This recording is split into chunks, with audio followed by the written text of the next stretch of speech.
storytelling is so important for the human experience. Storytelling is a way to live hundreds and thousands of lives in our lifetime. What I think is meaningful about what we do is I can tell you a story that acknowledges you as a human being a little bit, and you take my worldview with you when you walk out. We both get something out of that in a beautiful way.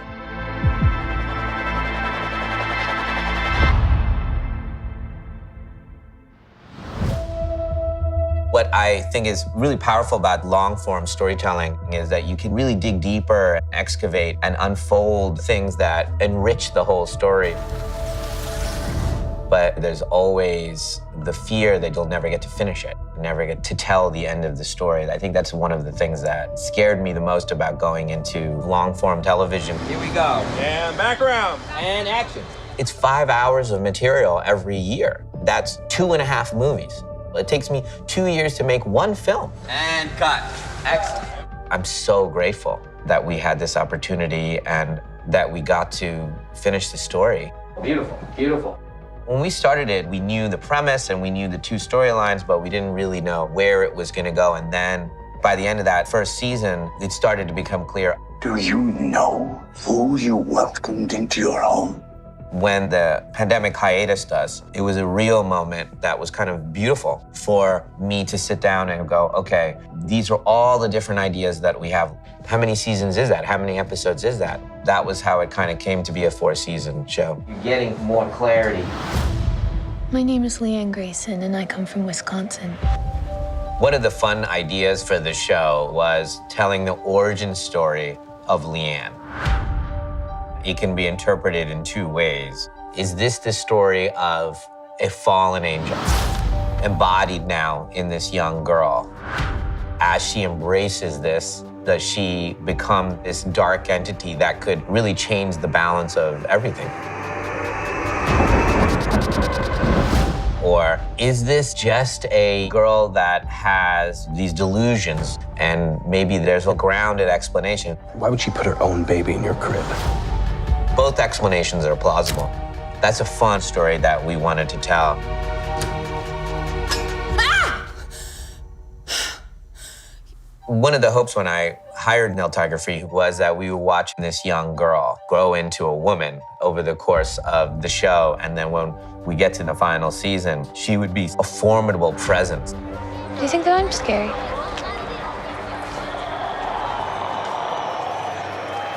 What about now? I love that architecture for her. What about now? Ultimately, what drew her to this house is Dorothy. She's just in awe of Dorothy. Her need for Dorothy to accept her and love her is primal. It's a mother figure that she never had. At first, it was longing and doing the childlike things, but then getting more physical. She's so tired of feeling bad and feeling wrong and feeling like she isn't good enough, which is all the dynamics from her real mom. She started to feel it again with this family, and she's not gonna have it. You should all be very careful. Now she sees the fear in their eyes. She likes this feeling. She starts to get to the premise of, I need to get everything out of this house except for me and Dorothy and this child. I'm never gonna let you back in this house. And eventually, Dorothy will come to see that this is a good thing. That's her fantasy. She's gonna do everything possible to make that happen. It's just you and me now. Just let me take my child and leave.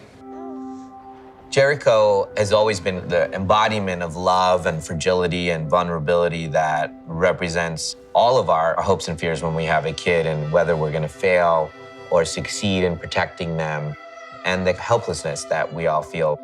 That's so scary. Whenever we see Jericho as he's moving through the developmental stages, like his birthday, and he's learning to eat, each of these things, this is the treasure that's being given this family. Every time they hold him, it feels like it's worth it, whatever the cost is.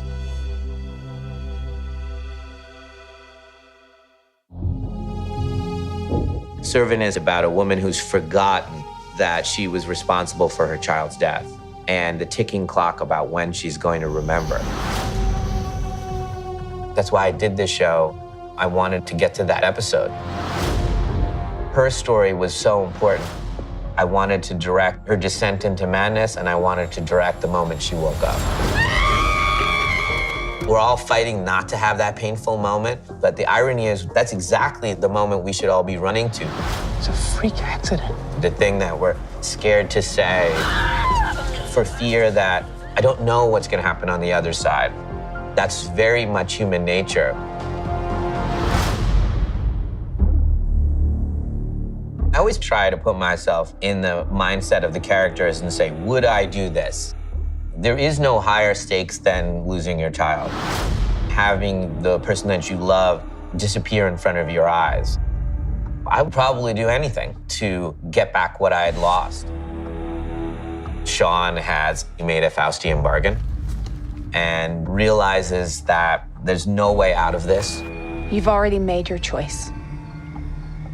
So be an adult and deal with the consequences. It's coming at a cost, and the cost is he doesn't get to talk about what happened to them and the loss. You should have been there, Julian. She called you. But we're not ready to talk about that, are we? And we'll never be ready, because you can't handle real life. One inconvenience and you fall off the wagon. Julian is an addict and keeps on doing forms of addiction, whether it's drugs or materialism. He'll do anything to escape the feeling of guilt and trauma that has associated with the events that happened to this family. Sean! Julian! There's a pretty dark moment where Sean and Julian come to the realization that this girl has to leave this house. We're gonna stop being polite. We may have to cross the line here. Hello, Leanne. It's shocking to all of them. They're questioning themselves, wow, when we're fighting for our family, we are willing to hurt someone else. That's what's scary about having a darker presence near you. You start to take on all of their value systems. They're like, see, you'd do anything too to get what you want. I'm so sorry for what we did to you. It is primarily these four actors constantly interacting for these 40 episodes. It is a play, essentially. They were game for what I was asking them to do, which is, hey, we're going to push the artistic mediums. We're gonna shoot these things in unusual ways, and sometimes it's not gonna work, but we're gonna keep pushing it. And they were so open to risk themselves rather than play it safe. I think they found it exciting to be risking themselves in that way for those 40 episodes. I'm prepared to do whatever it takes to get rid of Leanne. The biblical story that we're telling is being manifested in physical form in the house. The house has always been a reflection of the family. As the house is deteriorating, it's almost like you're in your own nightmare and you start to sense that this is not sustainable. Now this has escalated to the point that we're on the cusp of something catastrophic. If she wins, the city will fall, and that's only the beginning. The last episode is reducing all 40 episodes to the primal conversation of a mom who didn't get a chance to mother and a child who didn't have a mother to mother her. Will they be able to find balance? If they can't, everything's gonna fall apart. Not only what's in the house, but the whole world. A world out of balance is a world of endless suffering, unless you choose to end it. Ultimately, Leanne has to make a very difficult choice to help this family and the world. It's a beautiful thing that the domestic story of a shattered family and this biblical story of this dark entity meet in this storyline of a mother and a daughter.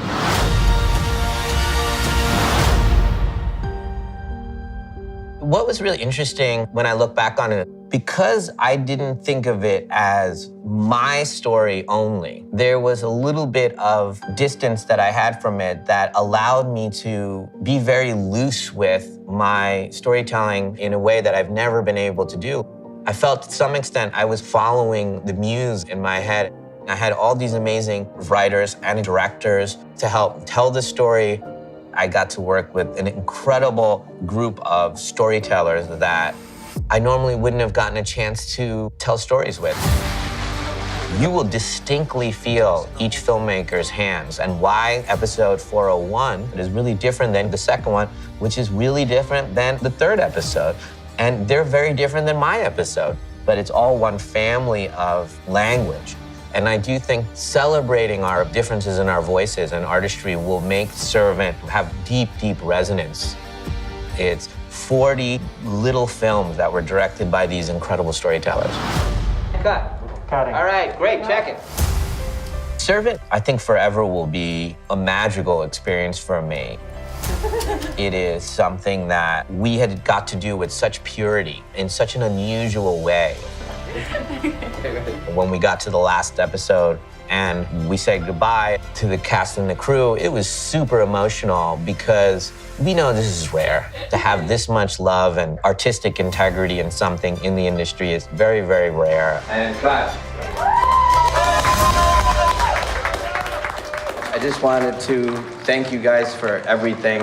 I got to do this in a way with people I love at the highest level. And you guys, I can't thank you enough. It'll always be one of my most cherished memories. And I want to thank my amazing cast.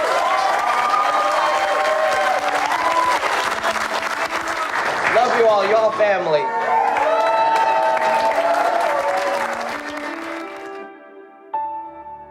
I went to the set for the very last time. I stood there and looked around. I did take 1 or 2 pictures. The set's getting torn down. It'll never exist. We'll never tell that story again. I know one day I'm gonna be walking and just start weeping because I don't know how it could happen again to have that magic that bonded us all. My hope is that Servant will be watched for years to come. I want it to be meaningful and stick with you. Having had this artistically pure experience that Apple allowed me to have, I'm so grateful.